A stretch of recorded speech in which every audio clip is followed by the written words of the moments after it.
Alhamdulillah guys, last stock dekat server ini. So guys, hari tu aku pergi dekat server 11. Aku saja tanya staff, ada ke server E-Block ni? Jadi ada rupanya. Tapi untuk dapat harga promo, kenalah beli apa-apa dekat server 11 ni. Jadi aku ambil air RM1 je. Lepas tu dapat harga promo.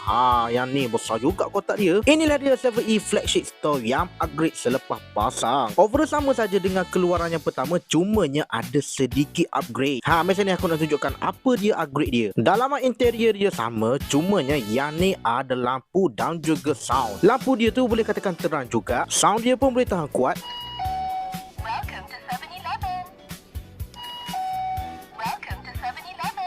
Malahnya ada satu sound sahaja. Tapi tak apa, asalkan yang ni adalah upgrade version punya. Jadi guys, korang biarkan lampu tu macam tu, boleh nampaklah interior dalaman kedai server ini. So guys, siapa lagi yang belum grab server 11 flagship store ni? Kalau belum, korang kena cari. Ada tu. Apa pun, bye.